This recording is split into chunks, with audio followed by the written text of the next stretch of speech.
maombi ya kikuhani, maombi ya kuomba rehema, kuombea nchi rehema, kuombea mkoa, kuombea kanisa, kuombea watoto, kuombea watu wengine. Umepewa hiyo nafasi. Umefunguliwa mlango wa kumfikia Mungu moja kwa moja kwa njia ya toba. Na ndio maana mtu anapoongozwa sala ya toba, tunasema tayari umempokea Kristo. Kwa hiyo Kristo anakaa ndani yako. Kwa hiyo una uhalali wa kuomba maombi ya kikuhani, una uhalali wa kuomba maombi ya kifalme. Kwa kawaida kuhani ni mtu wa rehema na mfalme ni mtu wa oda. Bwana asifiwe.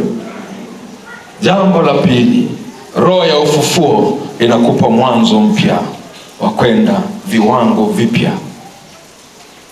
Roho ya ufufuo inakupa mwanzo mpya au viwango vipya.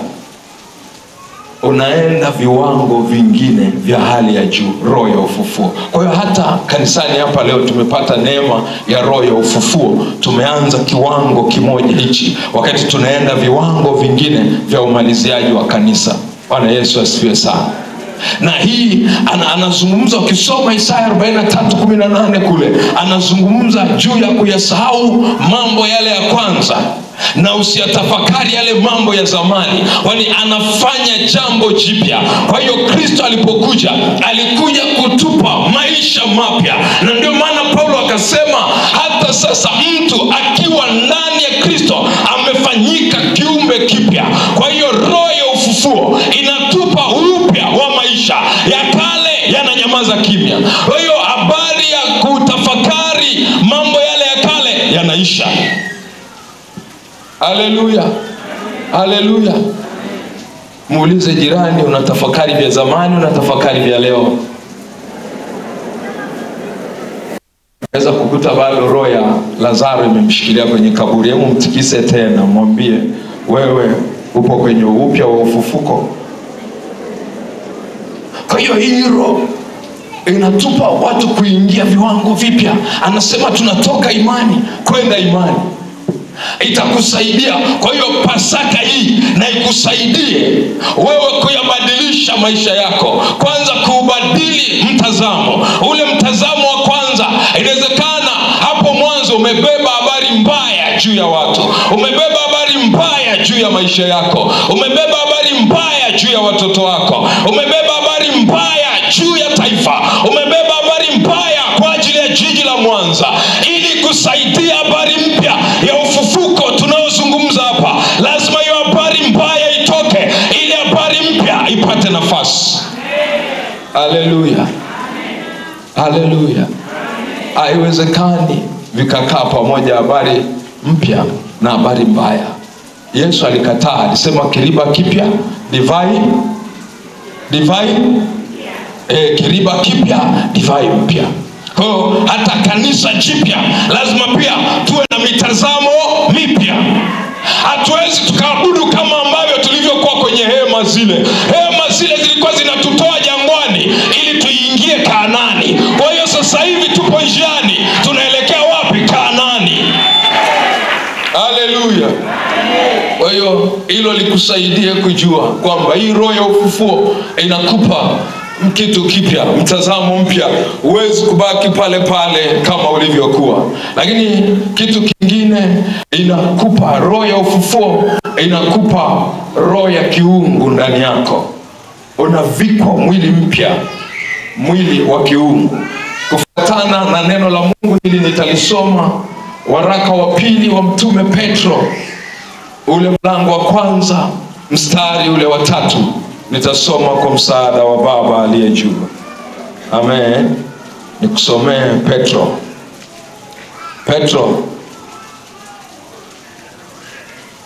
wa pili, kama nilikwambia wa kwanza. Petro mlango ule wa pili mstari wa 3 anasema kwa kuwa uweza wake wa uungu umetukirimia vitu vyote vipasavyo uzima na utauwa, kwa kumjua yeye aliyetuita kwa utukufu wake na wema wake mwenyewe. Kwa hiyo unapopokea roho ya ufufuko, roho ya ufufuko inakupa neema ya uungu ndani yako. Anasema kwenye Zaburi, amemfanya mwanadamu punde kuwa mdogo kuliko yeye. Kwa hiyo ile mamlaka, ule uwezo wa kimungu umeumbwa ndani yako, na kama umeumbwa ndani yako, jua pia kuna mwili mpya Mungu anaoachilia juu yako. Haleluya, haleluya. Anakupa mwili mwingine. Na ndio maana Paulo pia anazungumza juu ya swala la ubaadaye kwamba watu watavikwa miili mipya, lakini huo mwili mpya unaendelea kuwa juu yako, kwa sababu wewe hivi ulivyo wewe ni roho, lakini umepewa kibebeo ambao ni mwili ulionao. Labda leo tungetoa mfano, chupa ya maji, ukanunua maji ya 500, kilicho na thamani sio chupa, ila kilichomo ndani ndio kina nini? Ndio maana sisi maisha yetu kwa kawaida tukinywa maji, unaweza ukatupa tulichupa mahali popote. Kwa nini? Halina nini? Wale ambao unakuta sengine hatujui chupa tuweke wapi. Bwana asifiwe. Ukiwa barabarani unatupa, maisha yanaendelea. Kwa nini? Umetupa kisichokuwa na nini. Kwa hiyo mwili huu mwili utarudi kwenye nature yake ya mavumbi, lakini hicho kilichomo ndani ndicho ambacho kinahitajika kumbeba Mungu. Unambeba Mungu kwa namna gani? Unambeba Mungu kwa maelekezo haya ya kumpa Yesu Kristo maisha yako, ili hii roho ya ufufuko ambaye imebeba uungu uweze kuumba mambo. Bwana asifiwe. Haleluya. Unataka kitu kitokee, unataka unaombea mgonjwa, unataka apone. Kama hujapatana na huyu Mungu katika Kristo, hauwezi. Kwa nini? Uungu haupo ndani. Sasa ukikosa roho ya uungu, kinachokaa kinyume chake ni roho ya nini? Tusaidiane wa Kristo. Roho ya nini? Roho ya ushetani. Yaani umekaa hapo unaanza kuwaza mambo mabaya. Unawaza Pasaka leo itakuwaje? Natokea kona gani leo? Nimealikwa wapi leo? Lakini unawaza mambo mabaya ambapo Mungu alimwambia Kaini ya kwamba dhambi ipo inakuotea. Ndio maana kuna wakati nikawaambia siku moja kwamba dhambi hatuwezi tukaikimbia, ila uovu ndio tunaweza tukafanya nini? Tukajitenga, tukaukimbia uovu. Dhambi hata hapo ulipokaa, kwa mfano tu, unaweza ukawa umekaa hapa unawaza kuiba simu. Bwana asifiwe. Ila wewe huwezi kuiba. Haleluya. Nimetoa mfano. Kwa hiyo utakapofanya ile tendo, ile action, kile kitendo cha kuiba simu, tayari umekamilisha ule uovu, na unaambiwa usiibe. Au mfano umekaa unawaza usinifu, kimya. Unawaza hayo mambo, mawazo yamekuja ndani, alafu unatoka unaenda kwenye lile jambo. Hiyo roho ya nini imeingia? Roho ya ushetani. Usiogope, sema roho ya ushetani. Kwa kuwa leo tupo kwenye ufufuko wa Yesu Kristo, tunachohitaji roho ya uungu na ikae ndani yetu. Ikikaa ndani yetu, hautakuwa na mawazo mabaya. Hata yakija mabaya atayatangua. Kwa nini? Kaini hicho kitu kilimgomea. Kwenye Zaburi anasema uchukieni uovu. Enyi mpendao Bwana, uchukieni nini? Hakusema ichukieni dhambi. Dhambi ipo kila mahali. Unajua kuona kanisani tunaibiwa, alafu tumekaa kanisani kama hivi, ila isitokee kwa jina la Yesu. Bwana asifiwe. Kwa hiyo roho ya Mungu ikikosa ndani, roho ya shetani inatamalaki. Roho ya shetani itakutuma utaanza mambo ya umbea. Roho ya ushetani jua imefanya nini? Iko kazini. Sasa jambo lingine niseme, roho ya ufufuo ina kawaida ya kuviringisha aibu, inaondoa aibu. Kwa nini? Kristo tangu mwanzo alikufa kwa kifo cha aibu, cha kuingikwa mtini. Kwa hiyo wewe ambaye umepata neema hii, Bwana ataiondoa aibu yako. Haleluya. Haleluya. Ataiondoa aibu yako. Haijalishi watu wanakuona uache. Wakati ule kina Petro, kina Mathayo wameacha kazi TRA, wanamfuata Yesu. Watu wanawasomea, umeacha kuvua samaki uingize kipato. Petro akamuuliza, bwana mkubwa, bwana tunakufuata sana wewe, tutapata nini? Ndipo Yesu anamwambia Petro, mtapata mara 100 zaidi ya vile. Kwa nini? Hao watu walichoshwa, ilikuwa aibu imewafunika juu yao, ila wakazingatia. Ilikuwa ni swala la majira na muda ufike tu wao kuondolewa aibu. Kwa hiyo Kristo leo anapofufuka, afufuke akuondolea aibu. Inawezekana umechekwa sana, unakuja kusali, unakuja kuomba, kila Jumapili upo kanisani, sasa umesemwa vibaya, wewe kila siku tu unapeleka sadaka zako kanisani, unapeleka hela kule, hawaiti sadaka wanaita hela. Kila siku unapeleka hela kanisani, kila siku 1 2 3 wanakusimanga, wanakutukana, wanakwambia wanavyoweza kukwambia. Lakini leo Bwana kaiondoe hiyo aibu, akupe heshima kama ya yule mtengeneza nyumba. Haleluya, haleluya. Mungu kwenye kipindi hichi cha Pasaka, tunapozungumza juu ya kuondolewa aibu, jambo moja linahitajika la kufanyia kazi, kujihakikisha, je, huyu Yesu ambaye ameiondoa aibu ni naye au nimemwacha mahali, au nikiondoka tamwacha hapa nilipokuja. Ukimwacha, kwa sababu watu wana mitazamo ya kwenda hatua nyingine, wao wataondoka naye. Lakini sio kwamba ataondoka Yesu. Ukirudi utamkuta tena, ataendelea kukuhitaji ili umpe nafasi akuondolee, aiviringishe aibu. Bwana asifiwe sana. Yesu alifunikwa na jiwe ili kwamba kudhihirisha ile aibu. Wanataka kumwaibisha kwamba huyu mtu hawezi kufufuka, sinawezekana watakuja kumuiba. Kwa hiyo wakaweka jiwe zito. Biblia inasema wakaweka jiwe zito mno, wakalisimika kiasi kwamba hakuna mtu anayeweza kulisogeza, isipokuwa labda wale askari wa wale wakundo wanaweza wakaja wakasukuma lile jiwe. Ila wale wanafunzi na watu wengine ilikuwa hawawezi kuweza kusukuma lile jiwe. Ndio maana wako njiani wanajiuliza, kwa sababu waliona jiwe lililosimikwa kwenye mlango. Hawakujua ya kuwa Yesu ndiye jiwe. Jiwe kuu la pembeni ni Kristo. Yesu ndiye lango la uzima, mlango wa kondoo. Haleluya. Kwa hiyo jiwe lilikuwa halina kazi juu ya jiwe, kwa kuwa Kristo ni jiwe na mlango ule haukuweza kumzuia. Bwana asifiwe. Haleluya. Jambo lingine kwa kwenda kumalizia, inageuza umateka, inakutoa katika hali ya umateka. Bwana asifiwe sana. Roho ya ufufuko inakutoa katika umateka wa dhambi. Ulikuwa mwanzo, ulikuwa mateka. Au inawezekana tunazungumza hapa, wewe ni mateka wa kitu fulani, kinakusumbua sana, umeshindwa kuacha.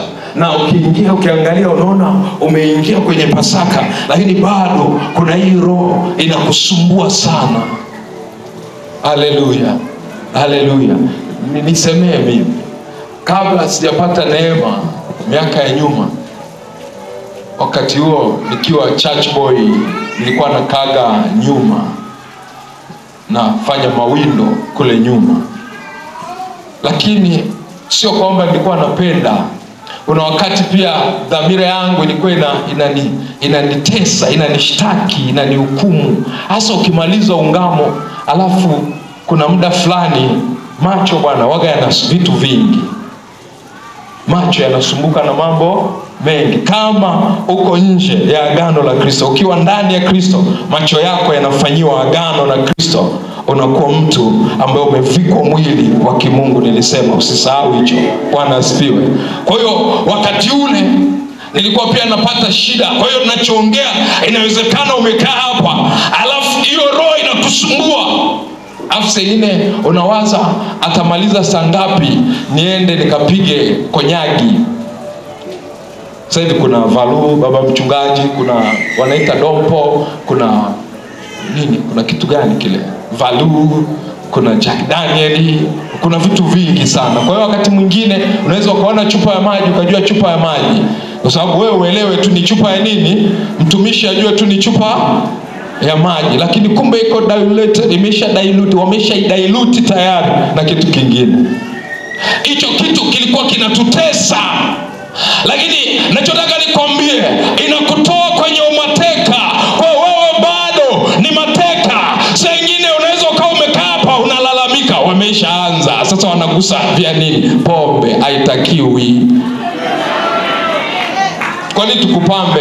Afande kwa sababu ya heshima yake alikuwa anakutunza tu, anasema mimi sikuzui. Kweli kwa sababu ya nafasi yake, ila sisi tunasema utakiwi kulewa. Pombe haifai. I repeat again, pombe. Mwambie jirani kwanza, mimi kwa nini nisumbuke? Mwangalie jirani yako, mwambie, mkazie uso, kama mkazie uso kigume, mwambie pombe haifai. Sasa hata kama kuna harufu mzingatie tena, ka hangover, mwambie pombe haifai, wewe ni mateka. Kwa ukiwa mnywaji wewe ni mateka tu, hatuna namna tutakavyoweza kuambia. Ili kusaidie kutoka, lazima uyakabidhi maisha yako kwa Yesu. Kwa nini? Ujiandae, ni wakati Yesu anakuja kwa ajili ya kanisa lake.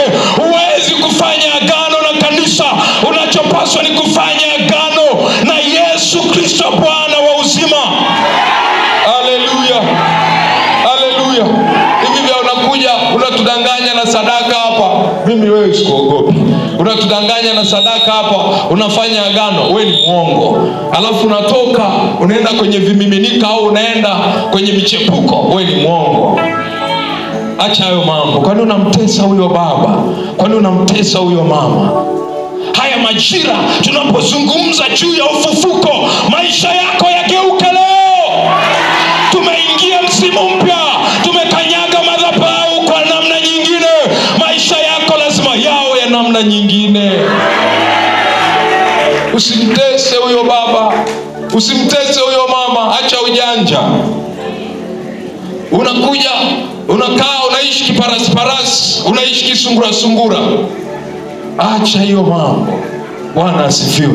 Wewe ni mateka, upo kwenye gereza. Sometimes unakuwa ujijui. Mimi ninayeongea ni miongoni mwa watu waliokuwa mateka. Nilikaa mahali, nilikuwa nakaa nyuma, nafanya mawindo. Uje baadaye uniulize mawindo ya namna gani, nitakwambia. Tena wale ambao wanatorokaga ibada haijaisha, naangalia kwanza. Amina. Nashukuru mtumishi wa Mungu. Bwana Yesu asifiwe. Kwa hiyo tunapozungumzia hii nguvu ya ufufuo, inakutoa kwenye mateka iwapo wewe mwenyewe utaridhia.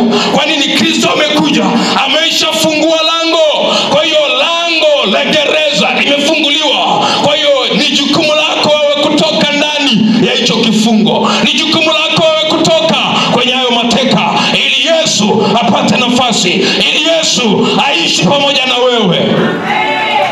Haleluya. Mimi naomba nikome hapa.